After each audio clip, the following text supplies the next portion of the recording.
Hey everyone, जय हिंद, जय भारत। मेरा नाम है निशांत कुमार और आप सभी का हार्दिक स्वागत है हमारे YouTube channel defence career academy में।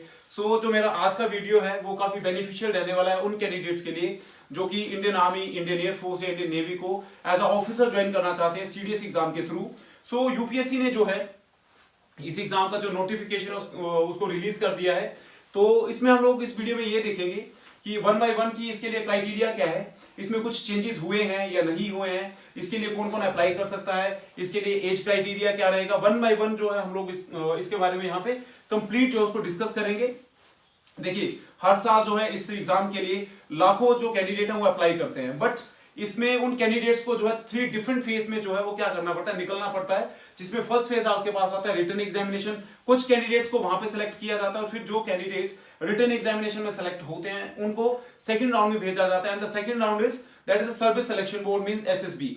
फिर जो बच्चे एसएसबी में जो सिलेक्ट होते हैं फाइनली उनको भेजा जाता है मेडिकल एग्जामिनेशन के लिए। फिर जो बच्चे मेडिकल एग्जामिनेशन को पास करते हैं, जो मेडिकल में जो बच्चे सेलेक्ट होते हैं मेडिकल एग्जाम के थ्रू, फाइनली उनका एक फाइनल मेरिट निकाला जाता है जिसके बेस पे बच्चों को सिलेक्ट किया जाता है सीडीएस के लिए। उसके बाद जो है उनको ट्रेनिंग के लिए जो है वो भेज दिया जाता है अकॉर्डिंग टू जिसके लिए उन्होंने क्या किया होता है, अप्लाई करते हैं जिस फील्ड के लिए, जैसे आईएमए, आईएनए, एएफए, फिर ओटीए के लिए। तो चलिए ज्यादा टाइम ना वेस्ट करते हुए हम लोग ये देखते हैं कि इस एग्जाम का प्रॉपर इस बार का जो 2023 में जो इसका फर्स्ट जो एग्जाम है जो कंडक्ट करवाया जा रहा है उसके लिए क्राइटेरिया क्या है, क्योंकि हर साल जो है इस एग्जाम को 2 बार कंडक्ट करवाया जाता है। तो ये एग्जाम जो है 2023 का फर्स्ट एग्जाम रहने वाला है। देखिए, इस एग्जाम को जो कंडक्ट कौन करवाता है, वो कंडक्ट करवाता है UPSC means union public service commission. दूसरा, इसका जो एप्लीकेशन फॉर्म जो है उनका फिलिंग डेट क्या रहेगा, मतलब स्टार्टिंग डेट क्या उनको फिल करने का, वो है 21/12/2022, मतलब 21 दिसंबर 2022 से जो इन फॉर्म को भरना शुरू कर दिया जाएगा और इसका जो लास्ट डेट रहेगा भरने का वो रहेगा 10 जनवरी 2023। अब देखिए इसके लिए अप्लाई कौन कौन कर सकता है। तो इसके लिए जो अप्लाई कर सकते हैं वो कौन कौन अप्लाई कर सकते हैं, मेल और फीमेल दोनों ही इस एग्जाम के लिए क्या है वो एलिजिबल है। दूसरा, अगर हम लोग इसकी एज लिमिट की अगर बात करें तो इसमें जो एज लिमिट जो रहती है वो कम से कम इसकी जो मिनिमम एज है वो है 20 साल और इसका जो मैक्सिमम एज जो रहेगा वो कितना है, इसका 24 साल जो इसकी मैक्सिमम एज रहेगी।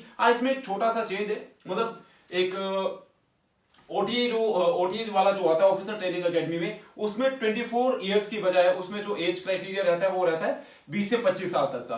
दूसरा, अब अगर हम लोग बात करें कि इसके लिए एलिजिबिलिटी क्या है या इसके लिए जो क्वालिफिकेशन रहेगा वो क्या रहेगा, तो अगर मैं क्वालिफिकेशन की बात करूं तो सबसे पहले हम लोग इसमें देखेंगे कि सीडीएस में जो है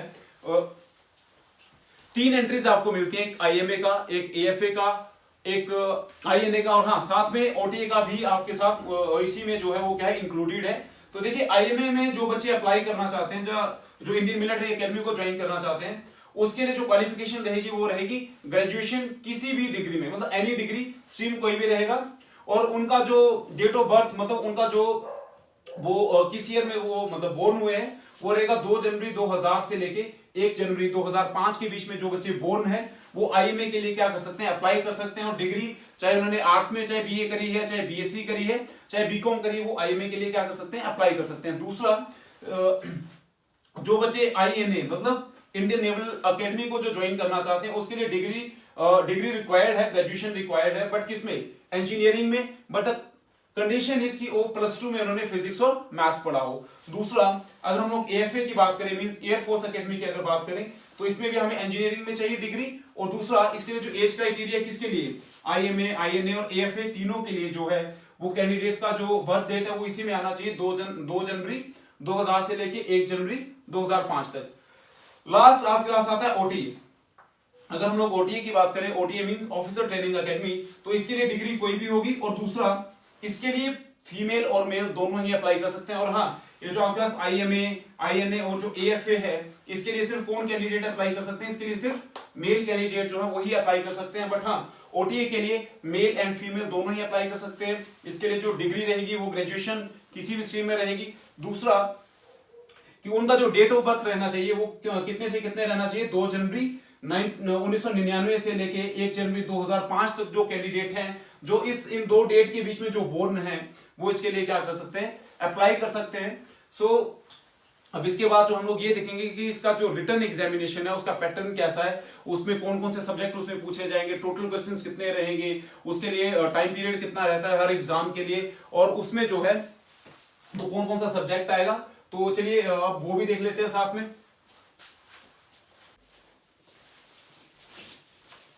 देखिए इसका जो रिटन एग्जामिनेशन का जो पैटर्न है वो क्या रहेगा। देखिए इसके रिटन एग्जामिनेशन में आपके जो है 3 पेपर कंडक्ट करवाए जाएंगे, जिसमें सबसे पहला आपका पेपर रहेगा किसका, इंग्लिश का, जिसमें आपके टोटल क्वेश्चंस रहेंगे 120 और उसका जो मार्क्स रहेंगे वो कितने रहेंगे 100 मार्क्स, और उसको अटेम्प्ट करने के लिए जो है वो आपको कितना टाइम दिया जाएगा 2 आवर्स का। फिर उसके बाद आपको एक 1 आवर का जो ब्रेक दिया जाता है। फिर उसके बाद आपका पेपर कंडक्ट करवाया जाता है किसका, जीके का, जिसमें क्वेश्चंस 120 रहेंगे, मार्क्स एज सेम एज जितने इंग्लिश के कितने 100, और उसको भी अटेम्प्ट करने के लिए कितना टाइम दिया जाएगा 2 आवर्स का। फिर उसके बाद आपके पास एक और घंटे का आपको ब्रेक मिलेगा। फिर आपका पेपर कंडक्ट करवाया जाएगा किसका, एलिमेंट्री मैथमेटिक्स का, जिसमें क्वेश्चन जो है वो कितने रहेंगे 100 और उसके मार्क्स भी कितने रहेंगे 100, और उसको अटेम्प्ट करने का आपको जो टाइम है वो कितना दिया जाएगा 2 आवर्स का। बट देखिए अब सारे बच्चे जो हैं वो आईएमए, एएफए या आईएनए या ओटीए सभी के लिए अप्लाई नहीं करते। कुछ एक कैंडिडेट्स जो है वो साथ में ओटीए के लिए सेपरेट अप्लाई करते हैं और आईएमए वगैरह के लिए सेपरेट अप्लाई करते हैं। तो मैं आपको एक बात बता दूं कि जो बच्चे आईएमए, एएफए और साथ में आईएनए के लिए अप्लाई करते हैं उनको तो ये तीनों सब्जेक्ट जो है ना वो पढ़ने ही पड़ेंगे, उनकी प्रिपरेशन करनी पड़ेगी। बट जो बच्चे सिर्फ ओटीए के लिए अप्लाई करते हैं उनको सिर्फ इंग्लिश और जीके ही क्या है कंपलसरी है, उनको एलिमेंट्री मैथमेटिक्स करने की जरूरत नहीं है, क्योंकि उनका सिर्फ एग्जाम इंग्लिश और जीके का ही वो जो है रिटन एग्जामिनेशन उनको देना पड़ेगा। अब देखिए अगर बात करें कि इसमें कट ऑफ कितना रहता है, तो देखिए इसमें कट ऑफ की अगर बात करें तो वो डिपेंड करता है कि पेपर का पैटर्न कैसा है। अगर पेपर अगर आपके पास इजी आया है, ये तीनों अगर जो डिफरेंट पेपर जो आपके कंडक्ट करवाए जाएंगे अगर वो इजी हैं तो उसकी कट ऑफ ज्यादा भी जा सकती है। अगर पेपर अगर आपके पास टफ है तो जो उसका जो कट ऑफ है वो आपका कम भी जा सकता है। दूसरा देखिए जो बच्चे आईएमए के लिए अप्लाई कर रहे हैं, मतलब चारों ही फील्ड के लिए अप्लाई कर रहे हैं, अगर उनका इंग्लिश और अगर जीके में अगर स्कोर अच्छा है और मैथ्स में अगर उनका स्कोर अच्छा नहीं रहता तो उनका जो एसएसबी के लिए जो नंबर है, जो उनका जो इंटरव्यू कंडक्ट करवाया जाता है वो डायरेक्ट ओटी के लिए भी आ सकता है। बट हाँ अगर उनका इंग्लिश और जीके का स्कोर अच्छा है, साथ में उनका मैथमेटिक्स का भी स्कोर अच्छा है, तो उनको आईएमए के थ्रू उनको एसएसबी के लिए क्या आ सकती है, कॉल आ सकती है।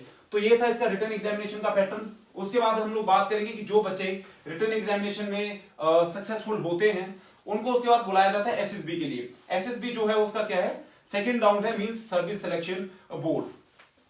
फिर जो बच्चे एसएसबी के लिए सेलेक्ट होते हैं उसके बाद उनको बुलाया जाता है फाइनल दैट मेडिकल एग्जामिनेशन के लिए। फिर जो बच्चे मेडिकल एग्जाम को जो है वो क्या करते हैं, पास करते हैं, उनको फाइनली उनका एक फाइनल मेरिट आता है। फिर जो बच्चे फाइनल मेरिट में सेलेक्ट होते हैं उनको अकॉर्डिंग टू उनका जो ट्रेड एकेडमी होती है जिसके लिए उन्होंने अप्लाई किया तो उसमें उनको क्या कर दिया जाता है, भेज दिया जाता है।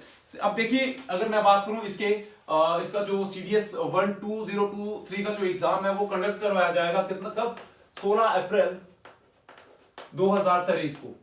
तो अभी भी जो बच्चे तैयारी इस एग्जाम की कर रहे हैं अभी भी उनके पास कम से कम भी जो है वो 4 महीने उनके पास पड़े हुए हैं, वो उसमें इजीली जो है उसकी क्या कर सकते हैं, तैयारी कर सकते हैं। और एक और चीज कि इसमें देखिए सीडीएस का एग्जाम जो बच्चे क्वालिफाई करते हैं उनको या तो परमानेंट कमीशन मिलता है या क्या मिलता है, शॉर्ट सर्विस कमीशन।